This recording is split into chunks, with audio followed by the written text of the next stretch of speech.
Welcome to the Tech Mobility Podcast.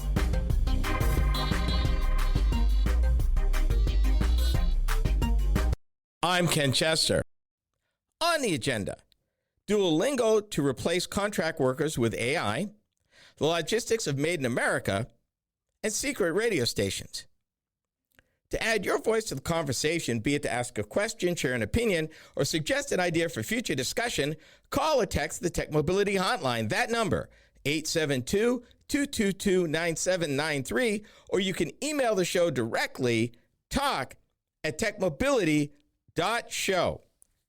Be sure to subscribe, like, and follow us on social media, our YouTube channel, and our two podcasts, the Tech Mobility Podcast and Tech Mobility Topics.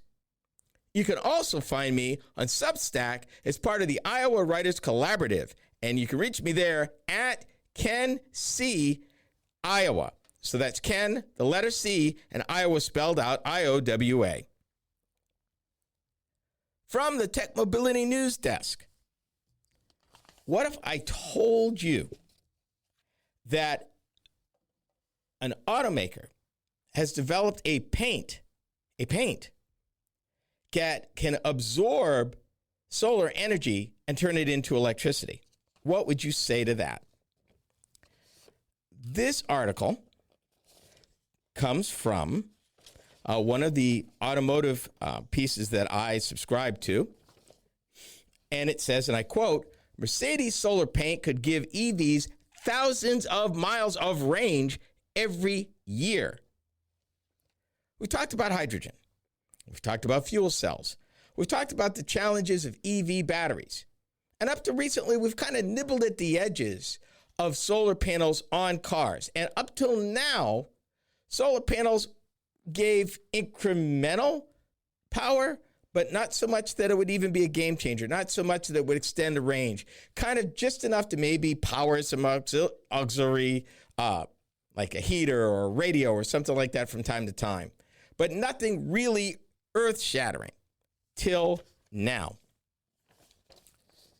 Mercedes is working on a solar paintwork that can give EVs thousands of miles of range annually. Known as solar paintwork, the company is researching new types of solar modules that can be seamlessly applied to the bodies of electric vehicles. These efforts could eventually pave the way for a wafer-thin layer of paint that could generate enough electricity to cover 8,699 miles per year. Think about that. I want that to sink in. For many years, it was considered that the average amount of mileage the car traveled was 12,000 miles. Today, we consider average mileage over the course of a year, and the key word there is average, to be 15,000 miles. Mercedes is coming with a plan and a product that will give you almost half that mileage in solar energy, meaning you wouldn't have to, theoretically, if you were doing average mileage, you wouldn't have to plug the thing in, but maybe half the time. And if you were out, all you had to do was park the thing. You wouldn't have to be as worried about finding a public charger at all. And it wouldn't matter where you were, because if you're getting that kind of mileage, even though it's maybe 10, 20 miles a day, that could very well make the difference to you getting someplace if you had to go. If you forgot to plug it in or whatever. Sunny day, boy, park it out there. Get that juice. And like any technology, you can count on this technology to get better and better if Mercedes can take it from literally incremental. And when I mean incremental, I meant like maybe 20 miles a year to this kind of mileage to over almost 8,700 miles a year. What's to say that in 3 years, 5 years, 10 years, and I don't believe it would take that long, that continued working on it doubles the range? We've seen battery packs continue to increase range. For comparison's sake, bear in mind, when the Nissan Leaf first came to the market 2009, 2010, it had a range of 98 miles. 98 miles. That's it. 98. Today, the most efficient vehicle, the EV that you can buy in the United States of America is a Lucid Air, and it will give you 520 miles out of its battery pack between charges. And it's not the only one. Tesla Model S, the brand new Chevy Silverado EV in a work truck configuration will give you 450 miles. A truck right now for sale. You could buy one today with that kind of range right now. So what's to say that this solar quote unquote paintwork that Mercedes is developing that gives you almost 8,700 miles a year wouldn't be 15,000 in 2 to 3 years, 24,000 within 10 years, heck, maybe even 30,000 miles. And at that range, imagine an EV that you don't need gasoline at all because it's not a hybrid. You don't need hydrogen at all because it's not a fuel cell. That you can get typical mileage, and in fact, double typical mileage from the sun. Let that sink in. At the speed that technology is moving right now, EV batteries, battery chemistries, changing out rare earth metals in battery configurations with cheaper, more stable, less flammable alternatives. This is happening right now in real time. If you recall, to take you back maybe 6 months or more, we talked about Toyota's EV plans. Toyota in the next 2 years is expecting to have a battery pack that will go 600 miles. They said between now and the end of the decade, they expect to have a battery pack that will go 1,000 miles between charges. So is it so far-fetched that solar technology, solar charging technology, photovoltaic cells would not get that much more efficient?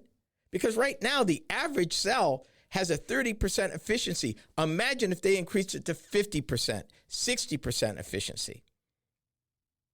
What kind of range would you have? Then what does that do for vehicle propulsion? You don't need to ever charge it. You don't need gasoline for a hybrid. You don't need a network to plug it in. That you talk about freedom, ultimate. This is the beginning, which is why I'm making a big deal about it. Because if they can get this, they can double it. If they can double it, they can double it again. Computers used to have something called Moore's Law, which meant the speed of these computers would double every 18 months. And for many years, that was true. We're seeing something else right now in the EV battery and EV propulsion industry with materials and equipment and power getting more and more efficient, less and less cost. And I told you this would happen because I told you that once traditional automobile manufacturing companies scale up in the EV segment, that they would wring out cost, they would get rid of expensive parts like lithium, cobalt, manganese would go away, and they would come up with more stable, lower cost, longer duration solutions on the way to EV power. And this Mercedes solar paintwork is one such solution. We're not even talking about ammonia or other non-carbon-based fuels. Synthetic fuels, e-fuels. We've talked about that in the past. There's a lot of things on the table here. I wanted to share this with you, and I need to correct this. The article says, in Mercedes' case, they are looking at an active photovoltaic surface with solar cells that have an efficiency rating of 20%. They are expecting to get this with 20% efficiency. What if they were able to double the efficiency of the cells? That puts you at 15,000 miles, 16,000 miles. What if they were able to improve it yet again? And I'm figuring that would be 5 to 10 years. Would it be unreasonable to think that 30,000 miles out of photovoltaic cells on a car would be unreasonable? We didn't even think this was possible. But here we are. Here we are. It is an exciting time to be in the car business. It started. A company is replacing workers with AI. We have the details next. You are listening to the Tech Mobility Show.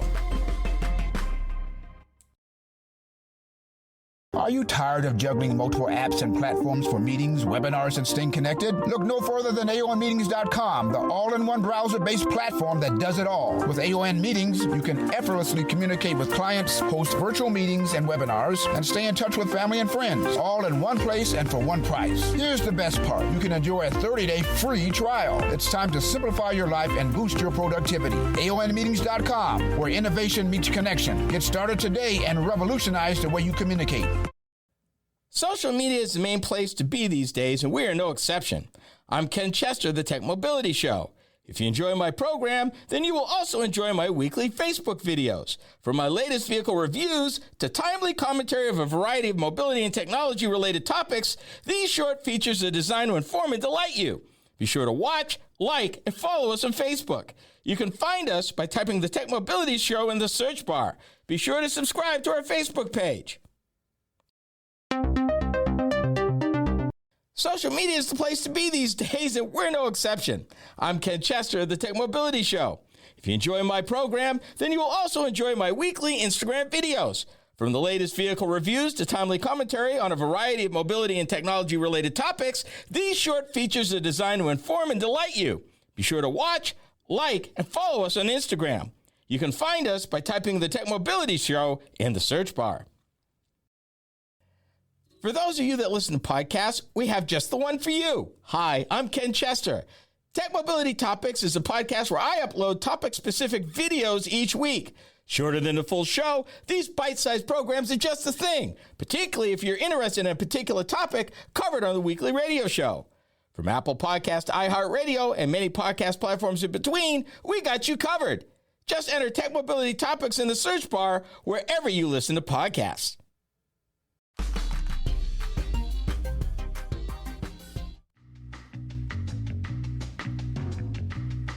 You could never wear a suit again. You could not laugh when it's not funny. You could go off and write that novel, climb that mountain, buy those shoes. You could fly in the face of convention, or drive there. The Saab 9000, named the safest car in Sweden 3 times in a row. Very eclectic commercial for a very eclectic car. For those of you that may not remember, Sweden had at one time 2 car companies. There was Volvo, which is Chinese owned but still has plants and facilities in Sweden. And then it was Saab, a car company that evolved out of an airplane manufacturer. And Saabs were phenomenal cars for many years. So if this is a little bit beyond you, what happened? Saab got bought by GM, got caught up in the recession of 2009. GM tried to sell it, didn't quite work, and Saab ended up shutting down along with Hummer, Saturn, Pontiac. All GM subsidiaries got shut down. Within a couple of years after that, Ford added Mercury, and Oldsmobile had already been shut down almost 10 years prior. So Saab, pretty cool car, quirky. They had one of the Saab quirks is that the starter key was actually in the center console as opposed to on the steering wheel or on the dashboard. Weird but true, just a Saabism, I guess. It's official. Duolingo, the language learning tech company, will, and I quote, gradually stop using contractors to do work that AI can handle, unquote. If you think that AI displacement of workers is years in the future, guess again. This is topic A. The reason why I am revisiting this issue, we just talked about it last week, is unlike Shopify that said we're going to impact hiring, Duolingo is talking about current employees of the company, contract employees, temporary employees that currently work with the company now, that they will be phased out. So this is the next step. This is not a case of we're going to use AI as an example. If AI can't do it, then we'll consider hiring. This is we are phasing out people who currently work for us now to replace them with AI. This is happening in real time right now. The thing we had talked about when I visited this subject before was the ethical challenge of going overboard with AI. Could companies, in their quest to be efficient, in their quest to be cost effective, in their quest to be the best they could be, go so zealous to eliminate human workers that there is nobody left to buy the products or services that the AI-infused companies are producing without humans? Let that sink in. If you're not working, you're not buying. If AI is producing it in place of you, the products are there, but there are no customers. AI doesn't use cell phones. They don't watch Netflix. They don't buy cars. What happens? How far are we going to go with this? Because right now, please understand, there are no federal guidelines in the United States of America regarding AI and how far a company can go.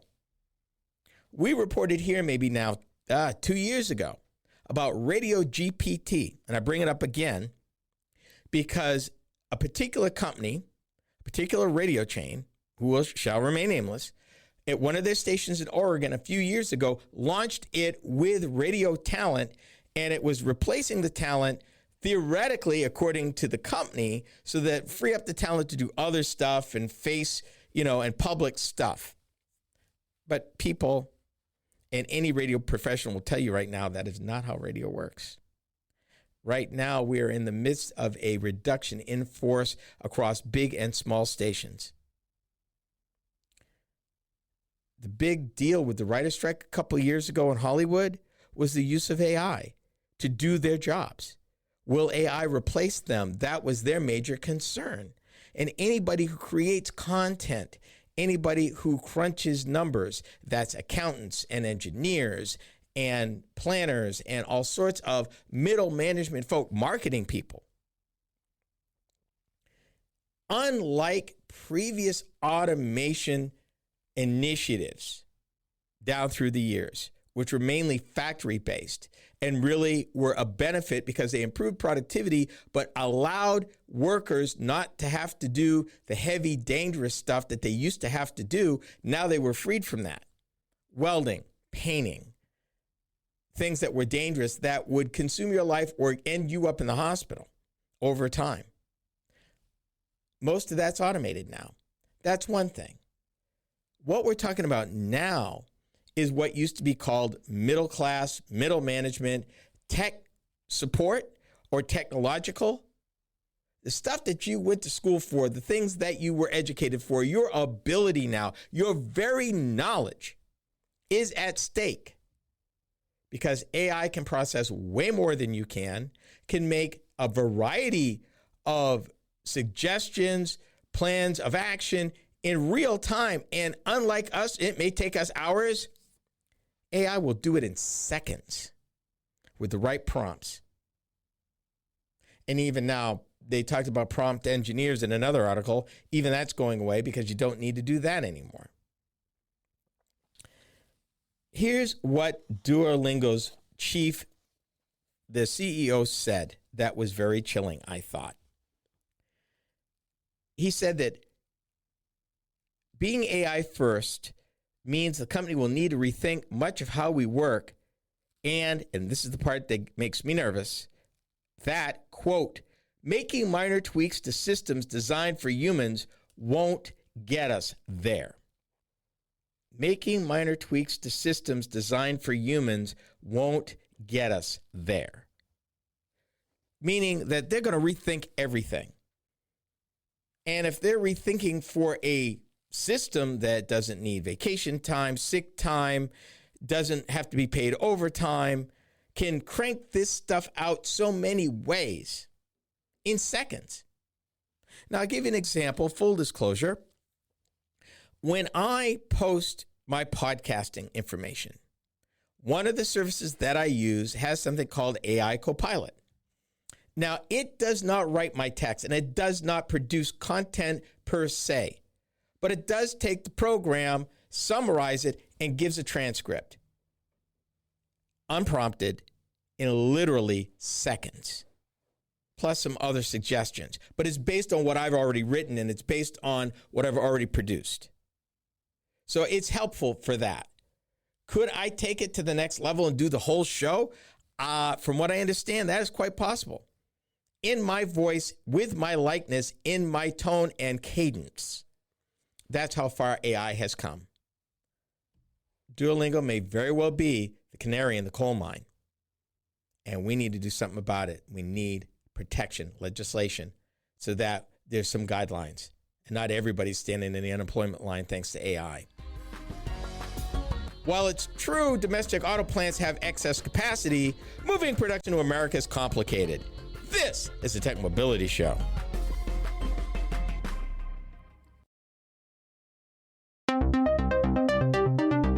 Do you listen to podcasts? Seems that most people do. Hi, I'm Ken Chester, host of the Tech Mobility Show.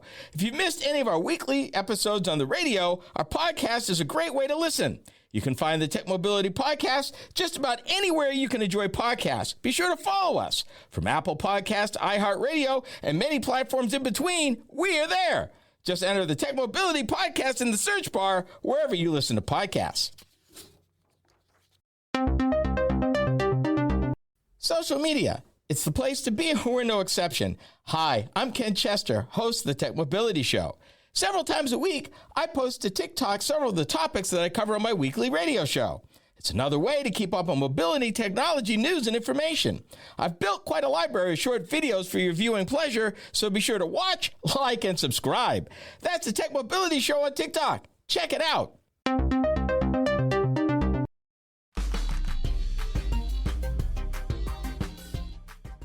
Engineering and building a vehicle line starts with years of planning, thousands of global suppliers and available workers, millions of square feet of factory space, and billions of dollars in capital expenditures.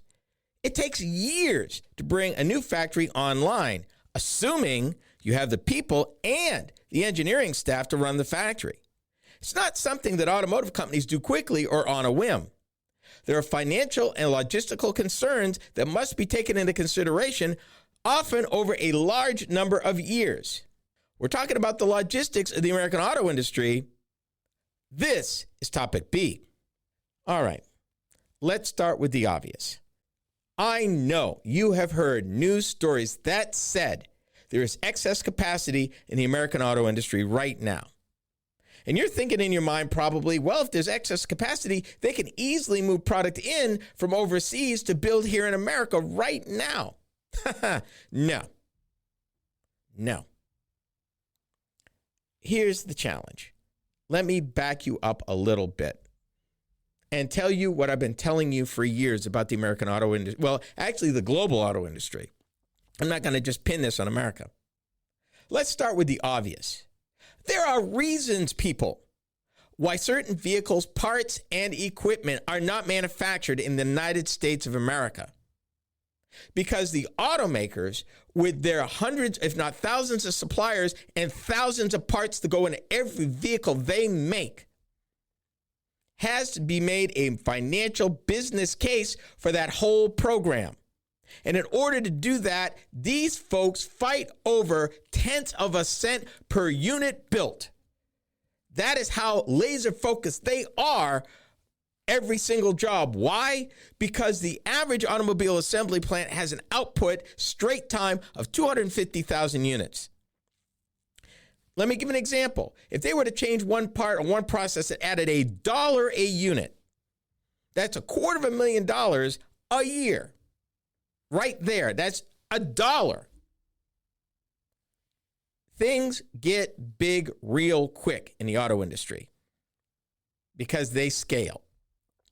And it's a little more difficult because Here's something else to think about. Let me give you an example.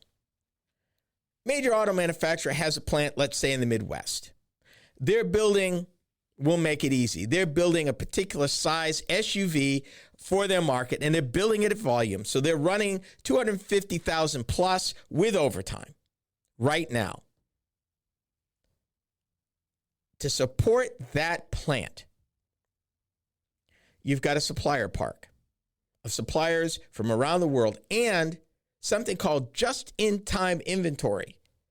This is something that they have fine-tuned over the last 40 years, 45 years to be exact, that allows them to synchronize and sequence incoming parts just in time on the line right before they need them. It saved the auto industry billions of dollars of work in process inventory. In other words, inventory that was partially made that they kept on the factory floor to put into the vehicles. Part of the problem with that, in addition to tying up billions of dollars, was if there was a defect buried in there, they wouldn't find it until they pulled those parts out. And by that time, it's a big problem. Because if it started, then I may have 300, 500, 1,000 units of that sitting on the floor of my plant.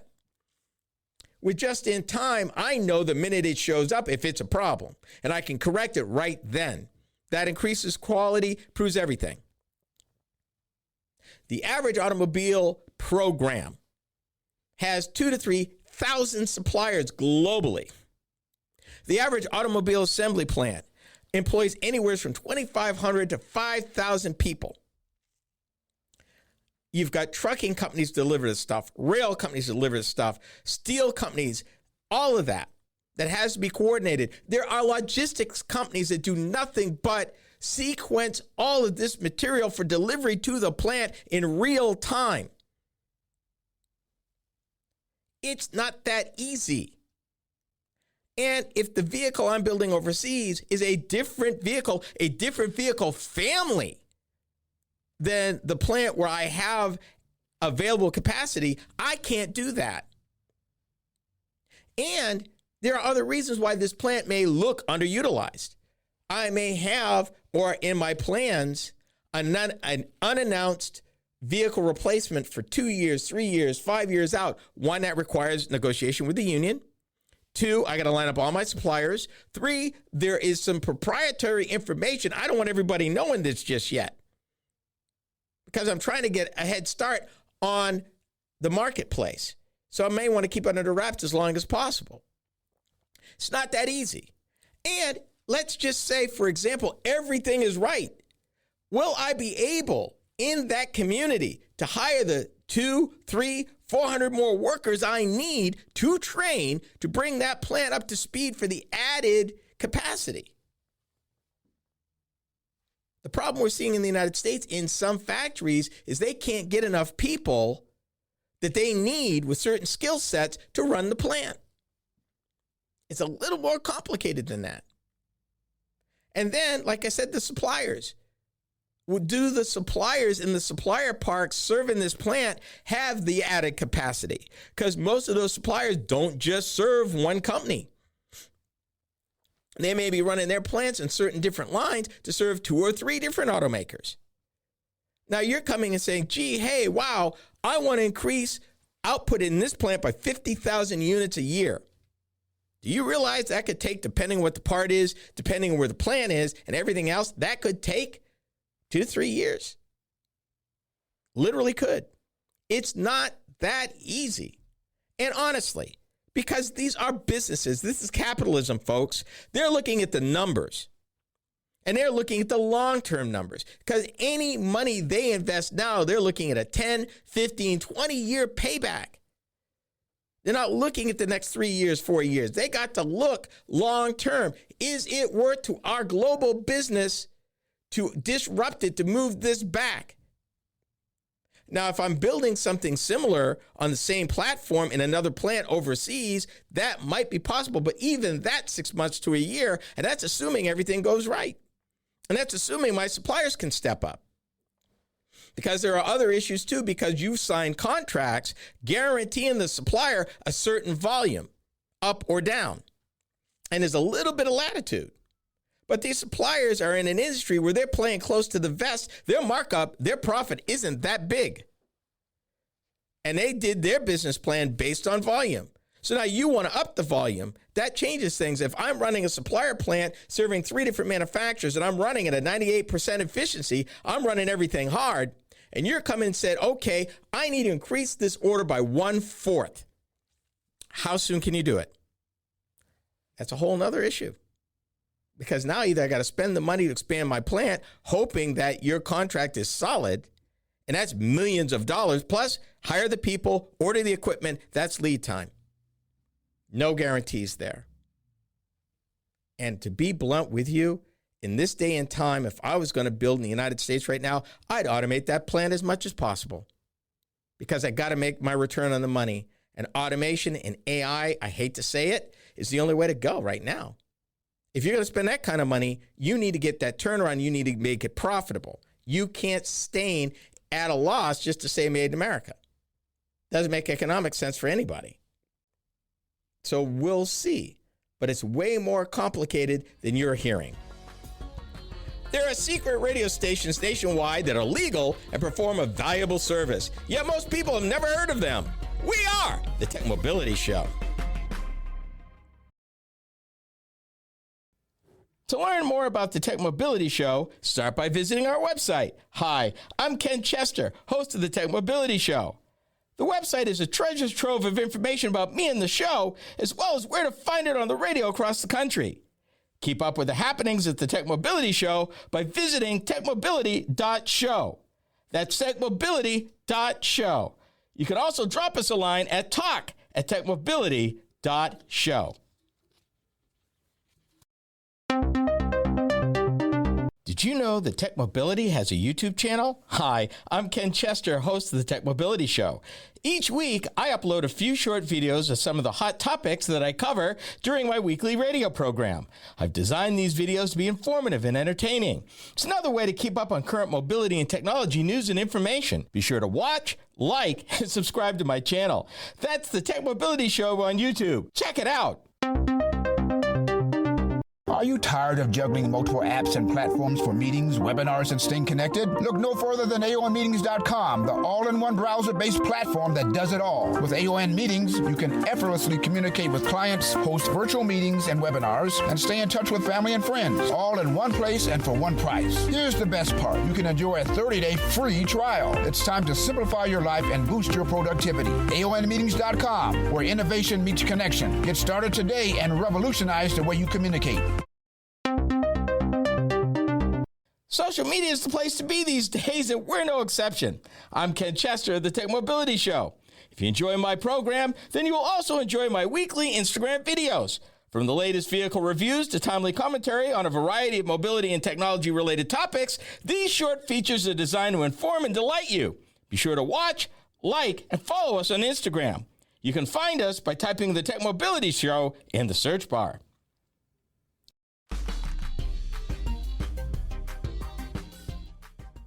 On secret radio stations nationwide, a decades-old news service has survived the move to digital. They're called radio reading services, and they perform a vital function. This is Topic C. They've been around for over 50 years, and if you are visibly impaired, if you are vision impaired, then this service is a lifeline for you, particularly if you are my age or older. And it's been going on for years. And what it is actually an audio sideband to TV, believe it or not. And I didn't even know about this. I thought it was way cool and wanted to talk to you about it because I didn't even know such a thing existed, really. But yeah. Let me get into it. This is from Neiman Lab, which is kind of a nonprofit radio sort of outfit.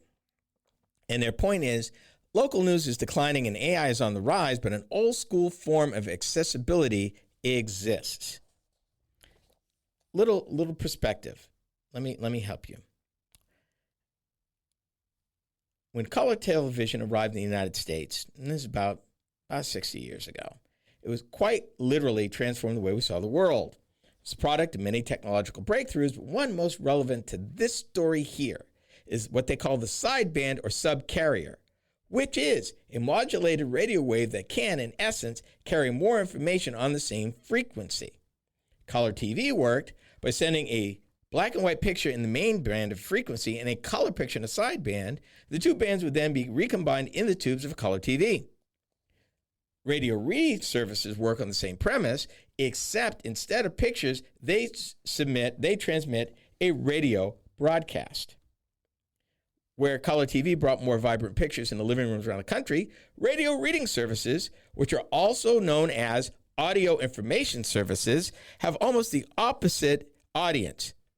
Every day, and that's even now, across the country, hundreds of volunteers read newspapers, magazines, and books on the radio for thousands of listeners with blindness or vision loss, bringing them access to local, national, and international news around the clock. Bet you didn't even know such a thing existed. There are roughly 39 audio information services that are mostly based in the United States. And these stations, as I mentioned at the top of the segment, are super secret because they are designed to be used with people with vision impairments and other disabilities that can make reading difficult or turning pages difficult. Thanks to a provision in copyright law, copyrighted materials like books, magazines, and newspapers can be reproduced for free for the sake of accessibility. What's so cool? The first radio reading service debuted actually north of here in Minnesota in 1969 as a side channel on KSJR, the birthplace of Minnesota Public Radio.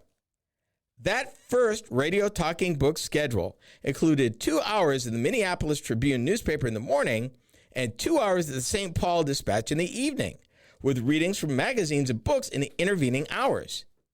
More than 50 years later, this is still happening, and it happens live every day. The morning paper reading is now Minnesota Star Tribune. The St. Paul Pioneer Press remains the service's most popular programming. And I need to stop right here because it just dawned on me that when I had my automotive news service, where I wrote columns both for the Star Tribune and the Pioneer Press at the same time, it means because they read cover to cover, including advertising and everything, that they were reading my car reviews to people who are vision impaired on these secret stations, which I think is incredibly cool. I had no idea. Today, there are 79 services like this across the country. Most partner with local public radio or TV stations to carry their broadcast hid in a little side pocket of their airwaves. Now, in the past, listeners who wanted to tune into those stations would have to send in an application for a radio that could pick up their signal or switch their audio language on certain TV channels. But, technology comes to everybody, and streaming has come for these just as it for TV. So they're able to do this online. Niagara Frontier Radio Reading Service in Buffalo, New York, went online 3 years ago, and they said it did wonders for their listenership because the big restriction they had was that the listeners needed one of their radios, so they were managing a large inventory of these special radios, picking them up and dropping them off all the time. But now, anybody with an internet connection can play our live feed on a tablet or cell phone or computer, meaning that even vision impaired folks now have more options. Majority of the listeners for these services are over the age 65 and have aged into vision loss or other disabilities that prevent them from reading the news on their own. That means they often don't know how to use the technology like screen readers, which don't play well with many websites anyway. The radio reading services provide their listeners with an experience that's hard to replicate with a computer. Reading a newspaper or magazine from cover to cover, including the comics and the grocery ads. I wonder if you're reading the comics, how they can visualize what's going on. But yeah, the comics, otherwise known as the funnies, back in the day. Many of them read local papers because their listeners are interested in local news. But guess what? But the local news downturn has forced the reading services to adjust their programming as well. So because they can't get the entire paper, they're supplanting local papers with things like the Wall Street Journal. Because both of the local papers in this case were owned by the same people, so there was a lot of crossover in content. When a cyber attack disrupted the operations of Lee Enterprises, one of my clients back in the day, the Niagara Frontier Service had to figure out how to fill an extra hour of time after the Buffalo News delivered a smaller paper than usual. Here's a part I want you to pay particular close attention to again.